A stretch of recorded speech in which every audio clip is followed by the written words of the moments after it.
Hi, I'm Miss D, and I am not your everyday educator. And this is, TV. and this is, Michaela. and this is Quarantine Science. Today we are silly, but we are going to be talking about the parts of a flower. Okay, so you remember in our last episode we did chromatography and we took our coffee filters and did some chromatography on them, and so we are going to use those coffee filters. They dried overnight. We're going to use those to make flowers, and we're going to talk about the parts of a flower. So for today's lesson, you'll need coffee filters, the ones that you've already colored.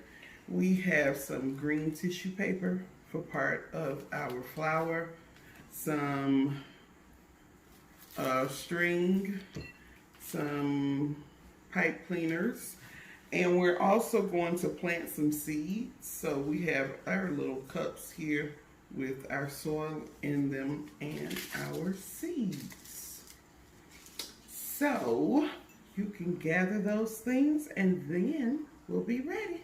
Okay, so we are going to talk about the very simple parts of a flower. Of course, you can get more detailed if you have older students. You can be less detailed if you have younger kids, but we're going to stay somewhere in the middle. Now, the study of flowers is called botany. That's one of the first words we're going to talk about today, botany, which means the study of plants. So today's lesson is on botany. I have my phone here to try to keep me on task. So if you see me looking down, that is what I am doing. So these coffee filters are going to be our petals. That's the bright, pretty part of the flower that you see. So I'm going to give you red. Thank you, Auntie. I'm going to give you purple. Thank you. And I'll use yellow for demonstration. And we'll do the rest of these off the I camera. did the yellow one. Okay, so we have our yellow flower, and that is going to be our petals. We're doing a little craft here, but we'll talk about the parts of the flower as well while we're doing it. These are our sepal, okay? Your sepal is what is around the flower. So when it first comes out of the seed, and you can see that little bud there, that's the sepal that's around that bud. And the sepal protects the flower while it's getting ready to bloom. So when you see this green part on the bottom of your flower, that is your sepal. So we're going to take a little bit of glue. This is not a craft lesson, but yeah, just take you some glue and glue your sepal on so that you can, yeah, so that you can make sure that you have something to protect your flower, your petals, and that is the purpose of your sepal. Can I do that like this? Any way you want to, as long as you have something that represents your sepal. That's the part of the flower that you have before it opened up. Okay, so I have my sepal on the bottom there, and I folded it up. I'm going to fold here. So we glued our sepal on, and then I folded it 4 ways, the same way we did in our chromatography lesson, so that I get a little bit of my petals here and my sepal here, and I want a little hole in the bottom, and that's so we can get the inside parts of the flower. Just a little bit of hole there so that we have something to do for our inside part of our flower, and I hope it works. Okay, so I had to work with it a little bit. So I cut my pipe cleaners. We're going to make a pistil and a stamen. So this is the taller part right here. This is a part that is going to catch the pollen. And then we're going to make some smaller little pieces like this that produce the pollen. So take your pipe cleaner. You're going to take one of your pipe cleaners. I'll give you this one and that one. You need one more pipe cleaner. Here you go. Thanks. And you're going to cut one of them in half and one of them into thirds. Wait, which one's Okay, a third? So let's do this one. Just when I was about to give up, I was encouraged to keep going. So here is my flower. I decided that string is not the best option. So I just took all the parts that are on the inside and wrapped my stem around it. And while it is not the prettiest of flowers, it does represent what a flower should look like. So you have your petals, you have your stamen, you have your pistil, which is what collects the pollen, and then you have your stamen that produce the pollen. So flowers have male and female parts. Did you know that? They have boy-girl parts. Oh. Yeah, flowers have boy-girl parts. So this, the pistil, acts as the girl part. So it collects the pollen, and then down on the inside, the fat part of the flower, that's where you have the ovule. Just like any other female, it has a collector and a place where flowers grow. And so this is the stamen, and I like to remember that the stamen is the stud. So he produces the pollen, okay? So this is the stamen, that's how I remember it. The stamen is the stud and it produces the pollen.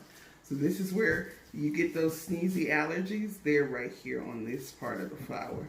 And this part is sticky. If you ever have a real flower, I went to the grocery store to try to get flowers, but everything is so expensive right now. One lily was $6. So yeah. But if you get a chance, if you just touch this part a little, you'll find that it's sticky.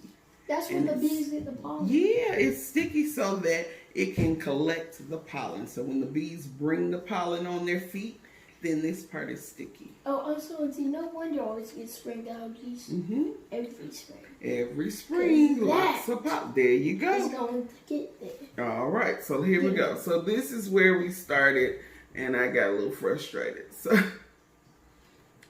we stuck it through there, and you want the part that collects the pollen to be a little bit taller. So this is your pistil, and it's going to be a little bit taller. These are going to be your stamen, and they just have a little turn. So make a turn in them, kind of like an upside down L. And that's the pollen part, right? Make your upside down L, and then we're going to stick that in there. You had it. Why you stop? Why are you taking it apart? So I could keep it together up here. No, it was pretty. Now you need your pistil and your stamen up there. Auntie, is this good? How you gonna collect pollen if it's way down there and produce pollen? Okay, good.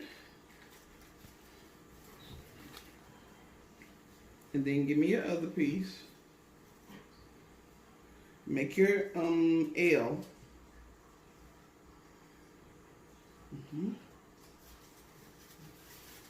Then I'm going to put that in there. We want this to be a little bit taller than everything else. There we go. And we're going to twist it around down here. Okay.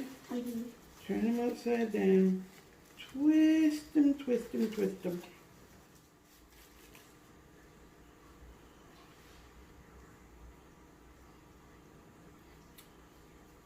And have enough to do a leaf. Yay. Now, why would you need a leaf? Do you know? Because that's the food. That's how the plants eat the food. You are on it, doggone it. No, look how fast.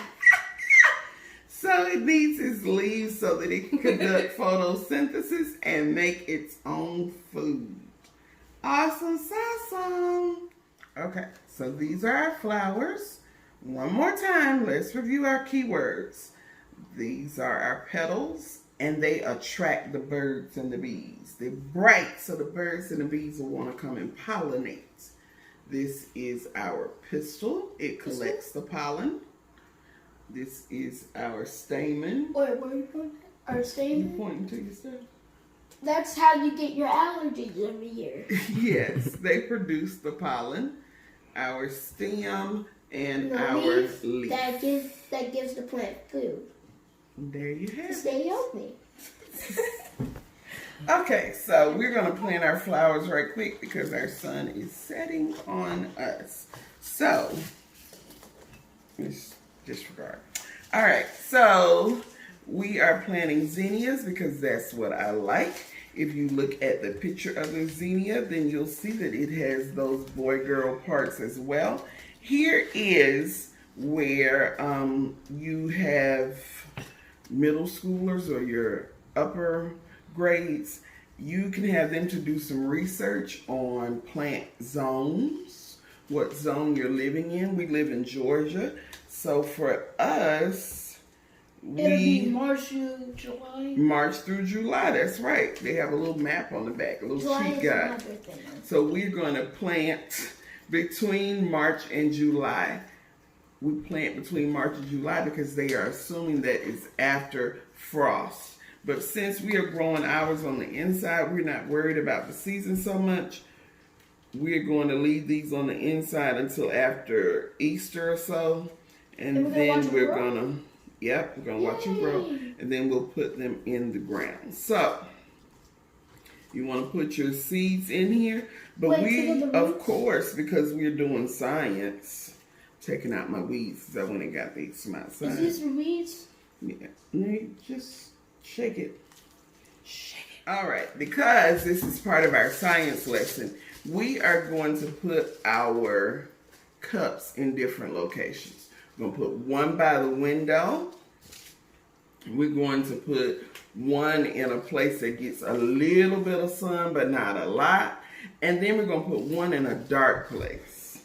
And we're going to see which one grows the fastest. Does one grow faster than the other?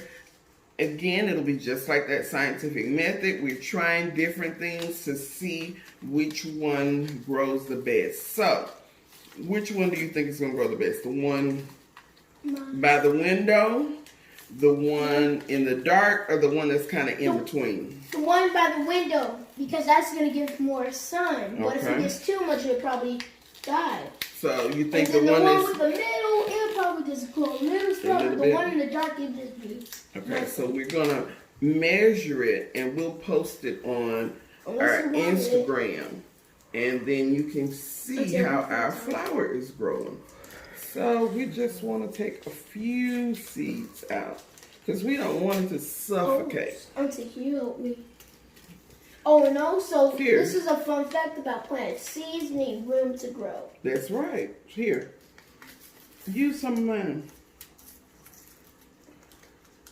Do you want to use some of mine? I Auntie? gotta open up thing. I gotta make Yeah, a little hole for my little plant. Okay, so we're gonna make a little hole. Grow my little one. Give me a pencil, silly one. Grow my little one.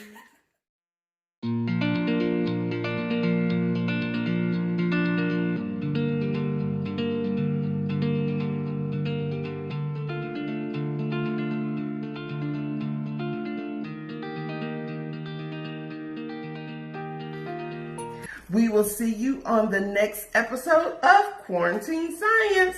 Bye! Bye, bye, bye, bye. Bye, bye.